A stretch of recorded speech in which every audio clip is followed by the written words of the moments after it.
Hello students, तो कैसे हैं आप सब लोग। मैं निखिल राणा, प्रवक्ता गणित, आप सबका स्वागत करता हूं हमारे प्रोग्राम ज्ञानदीप में। तो चलिए बच्चों, कैसे हैं आप। उम्मीद करता हूं आप सब स्वस्थ होंगे और अपने घर में होंगे।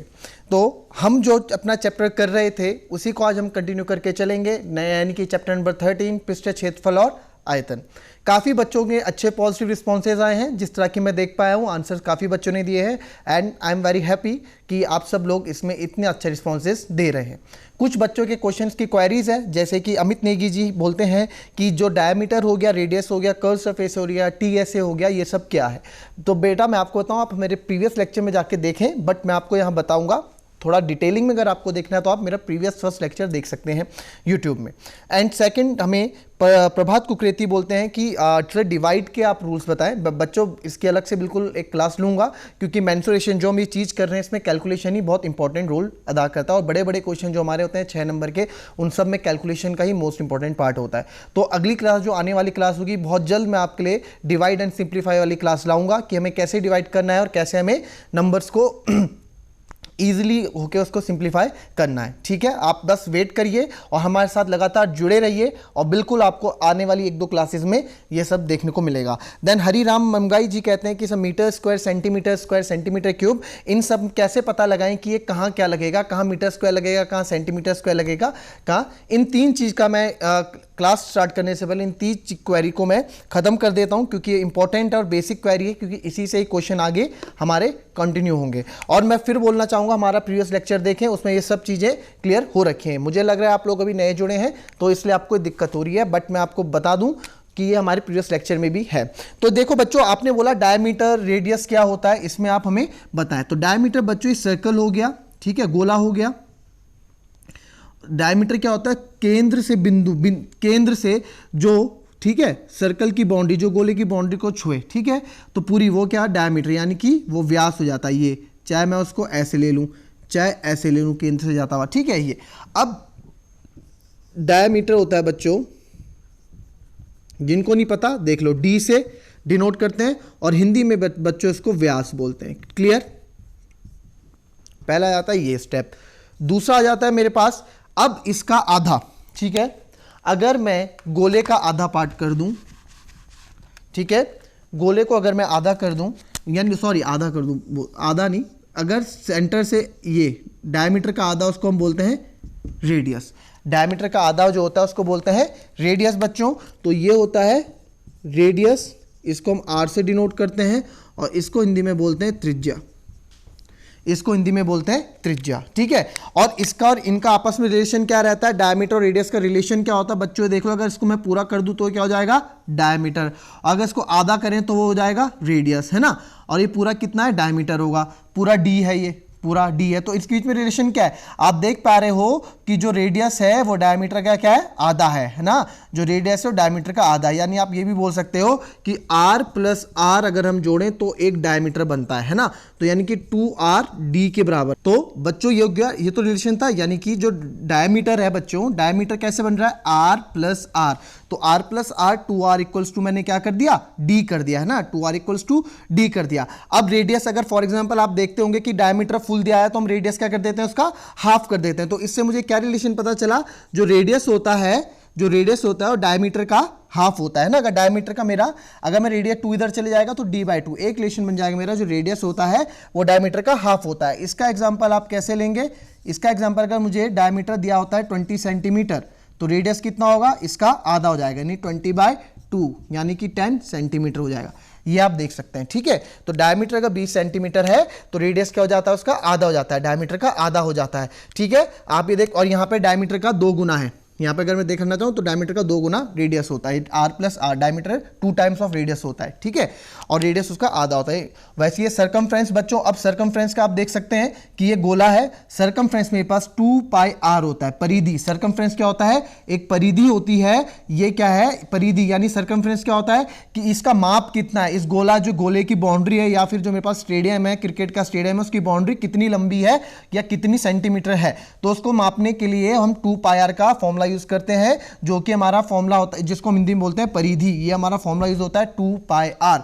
ठीक है, तो ये हमारा क्या हो गया, ये सर्कल से रिलेटेड 3 टर्म्स हो गए, जिसको हम बोलते हैं डायमीटर, रेडियस एंड सर्कमफ्रेंस, व्यास, त्रिज्या और परिधि। क्लियर। अब मैं थोड़ा बच्चों टीएसए सीएसए में बताऊंगा। आपने फर्स्ट प्रीवियस क्लास में आपने वो देख लीजिए, जिस बच्चे ने नहीं देखा है फॉर्मूला कैसे होता है। एक हमारे पास एक कमेंट और था सुरेंद्र कुमार का कि सर मुझे फॉर्मुलेज में दिक्कत होती है, कि फॉर्मुलेज नहीं पता है। मैंने फर्स्ट क्लास में फॉर्मुलेज बता रखे हैं कि बनाने कैसे, याद करने कैसे नहीं, बनाने कैसे फॉर्मुले, यानी कि हम खुद फॉर्मुले बनाते हैं। ठीक है, तो वो हमने बता रखा है, वो मैं भी बताऊंगा आपको। और हम 13.2 और 13.6 एक साथ लेके चल रहे हैं बच्चों। ठीक है, मैं फिर से बता दूं 13.2 एंड 13.6 हम एक साथ लेके चल रहे हैं, बल्कि 13.2 हमारी कंप्लीट भी हो गई है। 13.2 एंड 13.6 ये ठीक है, एक तरह से 13.2 हमारी कंप्लीट हो गई है। अब कोई सिलेंडर है, ये बेलन है, तो बच्चों मैं आपको बता दूं जो मैं इसमें टर्म्स यूज करता हूं। ठीक है, ये हमसे पूछा गया है, आप सीएसए यूज करते हैं, ये बोला गया बच्चों। मैंने अपनी क्लास में, हर क्लास में बोला है कि इसका मतलब होता है कर्व सरफेस एरिया।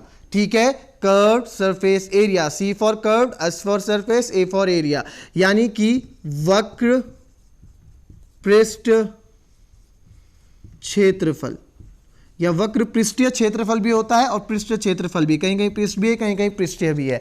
ठीक है, वक्र पृष्ठीय क्षेत्रफल, यानी कि नाम से ही आपको पता लग रहा है कर्व्ड पार्ट, यानी कि ये भी एक बेलन, ये भी एक बेलन आकार का है ना, ये भी एक बेलन आकार का है, तो ये कर्व्ड पार्ट, ये कर्व मतलब घुमावदार है ना, कर्व मतलब घुमावदार, तो ये घुमावदार वाला पार्ट है जो ये, इसका नाम है कर्व। तो बच्चों ये कर्व पार्ट है, जो कर्व पार्ट यहाँ पे मेंशन हो रहा है, ये कर्व पार्ट किसके लिए मेंशन हो रहा है, ये कर्व पार्ट जो मेंशन हो रहा है इस वाले के लिए पार्ट मेंशन हो रहा है। ठीक है, तो बच्चों जो मैंने सीएसए वर्ड यूज किया है वो कर्व सरफेस एरिया, वक्र पृष्ठ क्षेत्रफल। और मैं फिर से बोल रहा हूं, प्रीवियस लेक्चर देख लें आप, हम लगता है नए जुड़े हैं इसलिए आपने पूछा है। टीएसए हो गया टोटल सरफेस एरिया, टोटल से आप लोग समझ पा रहे हैं, कुल पृष्ठीय क्षेत्रफल। ठीक है, कुल पृष्ठीय क्षेत्रफल। तो बच्चों कुल में क्या क्या आ जाएगा, कुल में क्या क्या आ जाएगा, ये वाला क्षेत्रफल भी आएगा जो ये बेस आधार है, आधार का क्षेत्रफल भी आएगा इन दो का, और ये बीच वाला भी आएगा। आधार में आप देख पा रहे हैं ऊपर क्या है, गोला है, यानी कि सर्कल का एरिया आएगा यहां से भी, और नीचे से भी सर्कल का एरिया आएगा। ठीक है, गोले का एरिया आएगा क्षेत्रफल, और बीच में कर्व का आ जाएगा। ठीक है, तो curve surface, total surface area में बच्चों ये आ जाता है, ये भी आएगा और ये भी आएगा। इसका सूत्र होता है बच्चों कर्व सरफेस एरिया, यानी ये कितना है, ये मैंने फर्स्ट क्लास में बता रखा है, वो देख लेना। 2πr, ये 2πr जो है पूरा इतना कर्व पार्ट है, और कितनी ऊंचाई है, h ऊंचाई है, तो 2πrh, ये फॉर्मूला बन गया ऐसे। ठीक है, 2πr इसकी क्या है, ये इसकी गोलाई है और इतनी ऊंचाई है, तो 2πrh बन गया। उसी प्रकार से कुल पृष्ठ क्षेत्रफल कैसे बनता है हमारा, इन एक तो हो गया ये एरिया ऑफ सर्कल ऊपर वाला, प्लस बीच में क्या आ गया, curve surface area CSA, plus नीचे फिर एक ऑफ एरिया ऑफ सर्कल आ गया।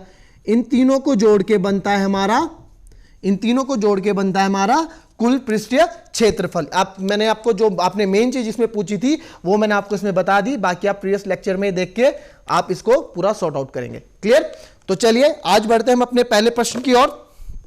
तो बच्चों पहला प्रश्न लिखे, और बहुत ही अच्छा प्रश्न है, और इस प्रश्न को, इस तरह के प्रश्न हमने पहले भी किए हैं, और मैं जब तक क्वेश्चन बोलूं तब तक आंसर कर देना है इस क्वेश्चन का। ठीक है, तो क्वेश्चन लिखिए, एक बेलनाकार टंकी की धारिता, एक बेलनाकार टंकी की धारिता 1848 मीटर क्यूब है। अच्छा, एक चीज और याद आई मेरे को, एक बच्चे ने पूछा था मीटर स्क्वायर मीटर क्यूब, ये चलो इस क्वेश्चन के बाद वो भी बता दूंगा।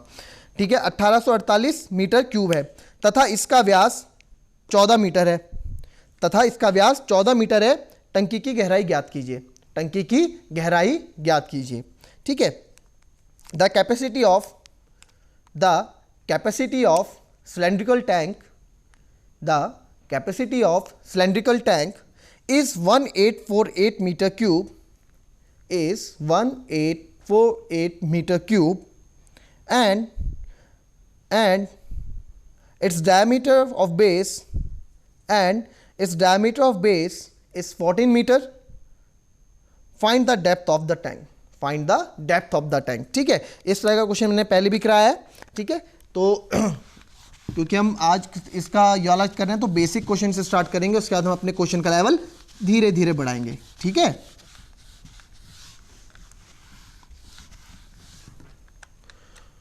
तो क्या क्वेश्चन था कि टंकी की धारिता 1848 मीटर। अब बच्चों धारिता जिसको समझ में ना आए तो 1848 मीटर क्यूब तो है पीछे, इस मीटर क्यूब का मतलब क्या है कि किसकी बात कर रहा है, वॉल्यूम की बात कर रहा है ना, आयतन की बात कर रहा है। यानी कि मुझे एक चीज पता लगी कि मेरे को क्या दिया हुआ है, इसका वॉल्यूम दिया हुआ है 1848 मीटर क्यूब, और बोला गया है कि उसका व्यास, जो टंकी का व्यास है वो 14, तो यानी कि डायमीटर है ना, डायमीटर कितना दिया है, 14 मीटर दिया हुआ है। क्लियर, 14 मीटर दिया हुआ है, हाँ 14 मीटर दिया हुआ है। तो बच्चों ये रेडियस कितना हो जाएगा मेरा, इसका आधा, अभी अभी हमने देखा था 14/2 7 मीटर। क्लियर, एक ठीक है। अब बोला है ये टंकी है, ठीक है, इसमें पानी है इतना 1848 लीटर पानी इसमें 1848 मीटर क्यूब पानी इसमें आ जाता है, ठीक है, मीटर। अब बोला है कि इसकी गहराई कितनी है, गहराई कितनी है, गहराई कितना गहरा है, यानी कि क्या पूछा है, इसकी ऊंचाई पूछी है। गहराई वर्ड से आप इसमें वो मतलब कंफ्यूज मत होइएगा, कितना गहरा है यानी कि कितनी इसकी ऊंचाई है। तो बस ये क्यों दिया गया है हमें, कुछ ना कुछ कारण होता है, हर एक क्वेश्चन में जो हमें गिवन दिया होता है उसका कुछ कारण होता है। तो वॉल्यूम का फॉर्मूला आपको पता है क्या होता है बच्चों, πr²h होता है, और ये हमारे पास दिया हुआ है 1848 है ना, पाई की जगह 22/7, रेडियस हमारा 7 है, और h ये हमको निकालना है, ठीक है, 7 से 7 कट गया, ठीक है, 22/7 जा, तो हाइट अगर हम यहाँ करेंगे तो 1848 अपॉन, ठीक है, ये नीचे आ जाएगा 22/7। क्लियर, तो अगर हम यहाँ देखेंगे 11 जा 11, 8 में से 7, ठीक है, 11 6 जा, चलो हम इससे पहले काट लेते हैं, 2 से काट ले, 2 9 जा 18, 2 2 जा 4, 2 4 जा 8। क्लियर, अब इसको हम काटेंगे 7, इस पूरे को कट जाएगा, ये पूरा जो कटेगा बच्चों, ये पहले भी क्वेश्चन करा रखा है, ये 12 मीटर मेरी इसकी, ठीक है, हाइट मेरी इसकी क्या आ जाएगी, 12 मीटर आ जाएगी। पहले भी एक क्वेश्चन करा रखा है, मैंने आपको थोड़ा वार्म अप करने के लिए क्वेश्चन दिया था, ठीक है, कि जिससे बच्चों के क्वेश्चंस और डाउट्स क्लियर हो जाए। ये क्वेश्चन कॉपी नोट करें। उसके बाद मैं आपको बताता हूं कि मीटर क्यूब, मीटर स्क्वायर जो बोल रहे हैं बच्चे, इसमें थोड़ा कंफ्यूज हो रहे हैं, वो कैसे और कब और कहाँ यूज़ करना है ना, कैसे कब और कहाँ यूज़ करना है, तो वो मैं बता देता हूँ। एक होता है बच्चों एरिया, और एक होता है वॉल्यूम। एरिया का मतलब होता है जब हम क्षेत्रफल की बात कर रहे हों, और वॉल्यूम की बात होती है जब हम कैपेसिटी की बात कर रहे हों, ठीक है, यानी कि उसके अंदर कितनी उसकी कैपेसिटी है, कितना उसके अंदर आ सकता है, यानी कि आयतन, ठीक है।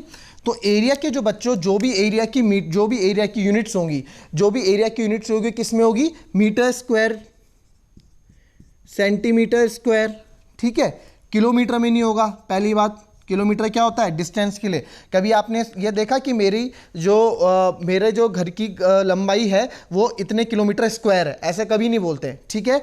मीटर स्क्वायर, सेंटीमीटर स्क्वायर, या फिर इतना क्षेत्रफल है, ऐसे ही बता दो। किलोमीटर डिस्टेंस के लिए यूज होता है, ठीक है। ये बच्चों मीटर स्क्वायर और सेंटीमीटर स्क्वायर आपका एरिया के लिए यूज होगा। अगर मैं इस पर क्यूब लगा दूं, मीटर क्यूब, सेंटीमीटर क्यूब, तो ये वॉल्यूम के लिए यूज होगा। वॉल्यूम यानी कि आयतन के लिए यूज होगा। जहां पर भी आयतन पूछा हो, वॉल्यूम पूछा हो, वहां पे आप लास्ट में मीटर क्यूब, सेंटीमीटर क्यूब लगाएंगे। वैसे इसकी और भी होती है, लीटर, मिलीलीटर, ठीक है, लीटर, मिलीलीटर, सेंटीमीटर क्यूब और लीटर में बहुत अच्छे क्वेश्चंस होते हैं इसमें, क्योंकि आपकी बुक में इस पे काफ़ी क्वेश्चन है, सेंटीमीटर क्यूब में दिया होता है और आपको आंसर लीटर में निकालना होता है। काफ़ी रिलेशंस इसमें दिए गए हैं, ठीक है। तो ये छोटा सा कॉन्सेप्ट है कि metre square, centimetre square, metre cube, centimetre cube कहाँ और कैसे यूज होता है, ठीक है, ये था। तो चलिए अब सेकेंड क्वेश्चन लिखिए। सेकेंड क्वेश्चन लिखिए, the circumference of the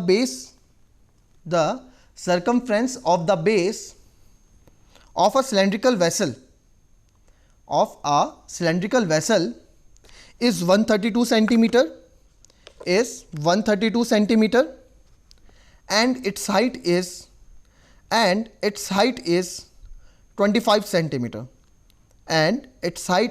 25 centimeter, how many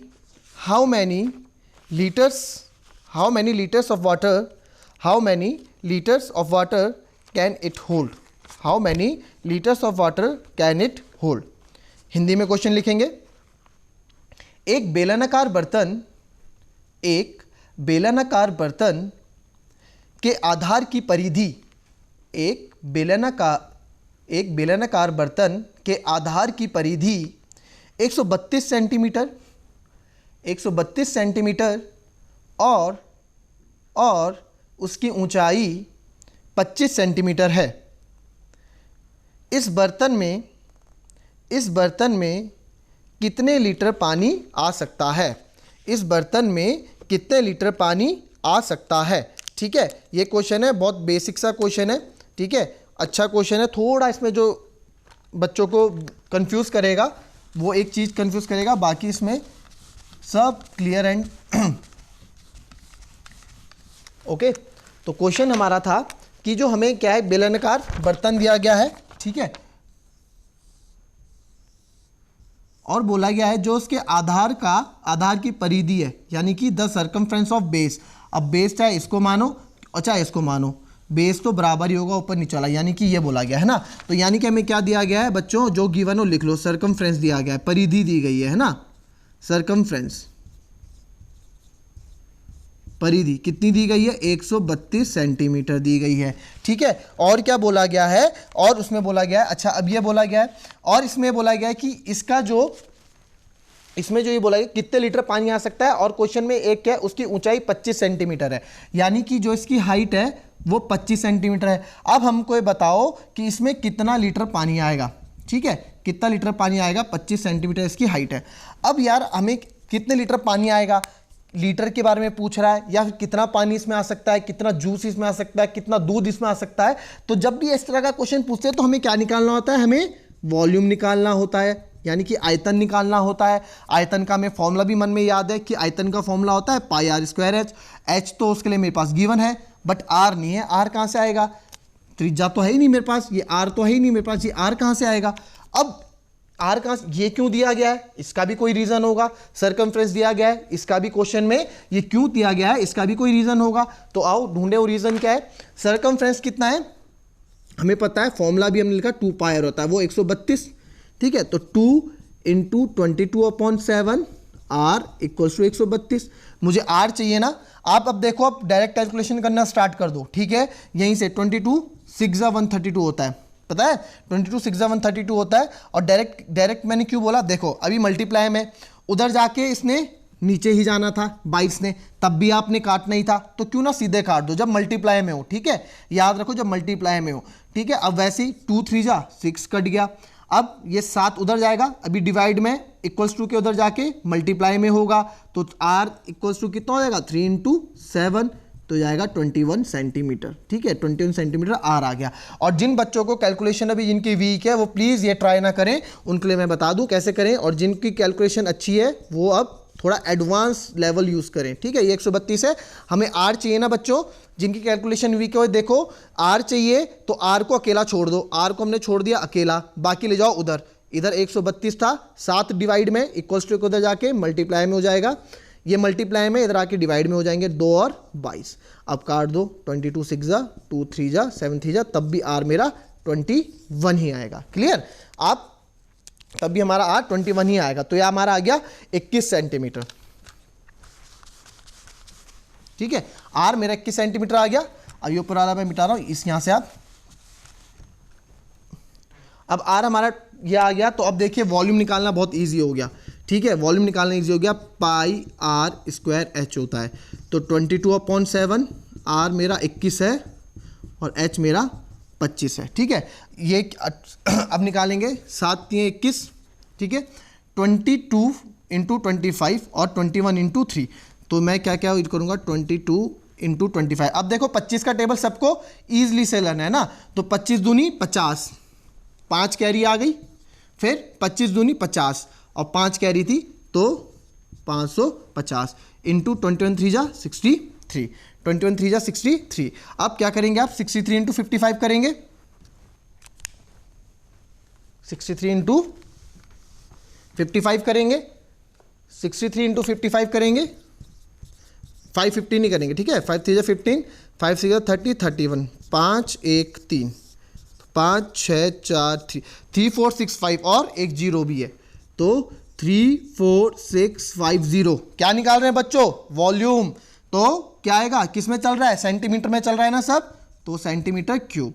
तो 3 4 6 5 0 सेंटीमीटर क्यूब हमारा आंसर आ गया। बट उसने क्वेश्चन में क्या पूछा था बच्चों कि हमारे पास क्या है, how many litres of water, how many litres of water पूछा है। तो कितना, अब ये तो सेंटीमीटर क्यूब में आया, ये तो सेंटीमीटर क्यूब में आया। अरे अब लीटर बोला है तो आपको जाहिर सी बात है लीटर क्या है, अपने आप में बड़ा है, लीटर अपने आप में बड़ा है सेंटीमीटर से। तो 1 लीटर के अंदर कितना आता है?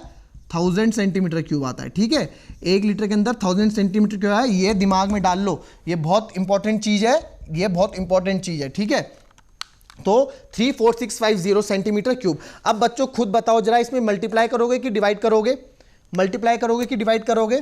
3 4 6 5 0 सेंटीमीटर क्यूब को लीटर में लाने के लिए, यानी कि छोटे से हमें बड़े में जाना है। यानी आप 9th क्लास में हो, आपको 12th क्लास में बैठा दें तो आपका रिजल्ट कम हो जाएगा, और जब कम होता है तो कैसे होता है? डिवाइड होकर कम होता है।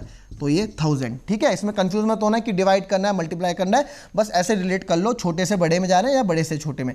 तो बस 3 जीरो है, 1 2 3, तो यानी कि आ जाएगा 34.65 लीटर। ये हमारा आंसर हो जाएगा इस क्वेश्चन का 34.65 लीटर, ठीक है। ये हमारे इस क्वेश्चन का आंसर हो जाएगा। इसे कॉपी करें, उसके बाद एक नेक्स्ट क्वेश्चन की तरफ हम बढ़ेंगे। अच्छा क्वेश्चन है वो भी।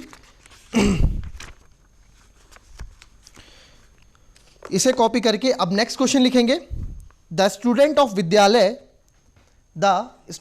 विद्यालय were asked to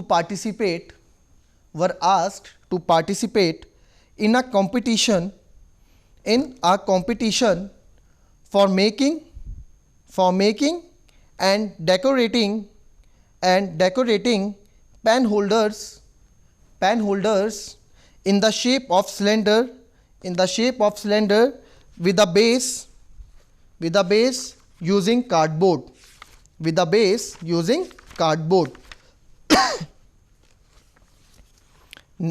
Each pen holder was to be of diameter 6 cm and height 10.5 cm. The Vidyalaya was to supply the competitors with cardboard.